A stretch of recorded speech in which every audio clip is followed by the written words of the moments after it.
Science rap.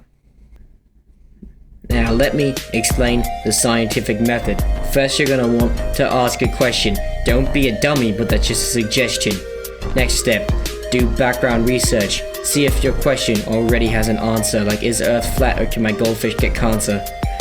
Construct a hypothesis. I know that's a big word. It means a supposition or proposed explanation made on the basis of limited evidence as starting point for further investigation.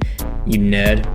Test your theory with an experiment, like does this plant grow faster with sunscreen or if I give it methamphetamine? Find which one works better and go on from there. Draw some conclusions and analyze your data. If you mess up, then you're a failure and we're sending you back to Venezuela. Now when you're doing an experiment, you have two variables, an independent one and a dependent one. That didn't rhyme. Shut up. The independent one doesn't depend on the other. The dependent variable is like a 29-year-old still living with his mother.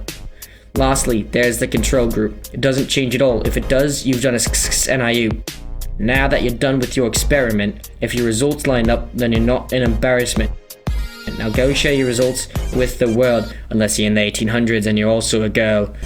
Now let's talk about a theory and a law. A theory has been tested time and time again. It's very reliable, like my dad leaving when I was 10. A law is a rule of science. If you go against that, you will be punished for your defiance. Lastly, we have scientific reasoning. It broadly defines evidence evaluation, experimentation, interference, and argumentation. Now that you know all the science stuff, when someone says the Earth is flat, you don't have to give a